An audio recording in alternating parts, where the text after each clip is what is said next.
warumvise uko bafashe umujyi wa Kampala niko byagenze barashe ku bigo abasirikari bagira ubwoba bava mu bigo ingabo zirabifata n'abandi rero bagombaga kurasa mu bigo bararashe abasirikari b'u Rwanda kubera ko bari babimenye ko baraza kuraswa nabo bararasa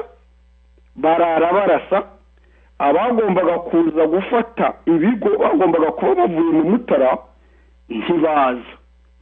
noneho bararasa bigera mu gitondo nta kindi kintu kibaye abantu rero kuko babonye nta kintu cyabaye bati ni ikinamico kubera ko bagombaga kuza gufata ibigo bavuye mu Mutara bataje ahubwo kuki bataje hari ibintu bibiri byatumye bataza icyambere nuko Rwigema yari yarapfuye noneho mu kumusimbura bitera ibibazo hagati ya Bunyonyi n'abayingana kuko kugeza ubu n'uyu munsi nta wuzi wategekaga ingabo z'inkotanyi Rwigema amaze gupfa iryo sigana rero ryatumye porogaramu zakurikiragaho nyinshi zarapfuye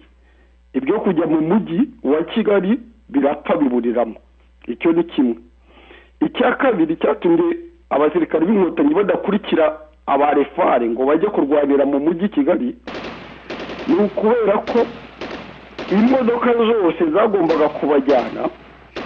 zatwitswe n'ibitero bya kajugujugu byabaye ku wa gatatu nyuma ya saa sita byabereye Intobo izisigaye zindi bazitwikira Ikagitumba ku wa kane mu gitondo cya kare ni ukuvuga ko abasirikari b'inkotanyi nta modoka bari basigaranye babuze uko bajya i Kigali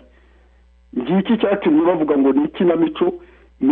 ntabwo ari ikinamico ryahimbwe n'abasirikari b'u Rwanda kuko baravuga ngo n'abasirikari b'u Rwanda ngo bakinnye ngo ikinamico kugira ngo buke babone uko bafata ibyitso